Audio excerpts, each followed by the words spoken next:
When the Searching Stops by Neville Buchanan. The 3-year-old boy stood frozen in the busy Bloemfontein store, his small heart pounding as he looked around frantically. One moment his mother and grandmother were right beside him examining merchandise. The next moment they had disappeared behind the counter to look at special stock.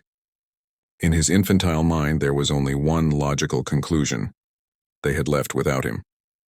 What happened next would become a 5-hour odyssey that stretched across 6.5 kilometers from the city center, all the way to 11 Met Street in the suburban neighborhood of Bayswater. For a little boy with tiny legs, it might as well have been crossing the entire continent. As panic set in, he made what seemed like the most responsible decision a 3-year-old could make. He would walk home by himself.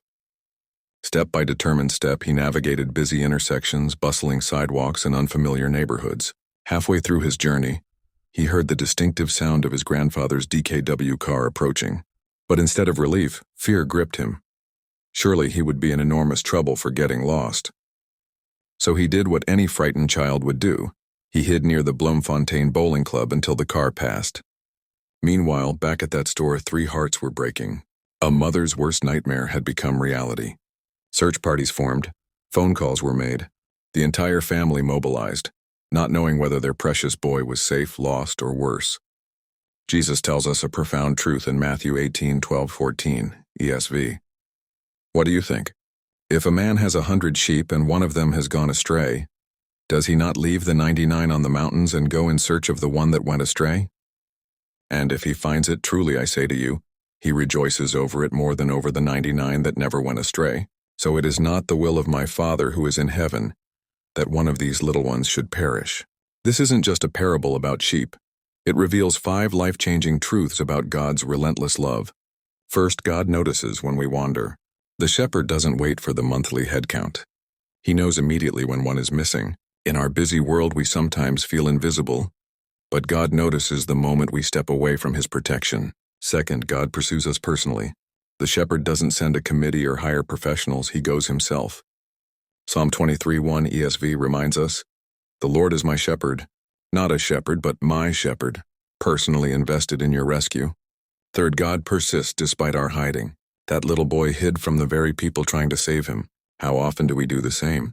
We hide from God when we need him most, thinking we're in too much trouble for his love. Fourth, God prioritizes the individual. Leaving 99 sheep for one seems mathematically foolish, but God's math isn't our math. Luke 15:7 ESV tells us, "Just so I tell you, there will be more joy in heaven over one sinner who repents than over 99 righteous persons who need no repentance." Fifth, God celebrates our homecoming. When that little boy finally snuck into his house on 11 Met Street, expecting the spanking of his life, something beautiful happened instead. The house erupted in joy. Tears of relief, hugs that wouldn't end. No lecture about wandering off, just pure celebration that the lost had been found. That frightened 3-year-old was me, and I'll never forget the overwhelming relief and joy in that house when I was discovered safe in my bedroom.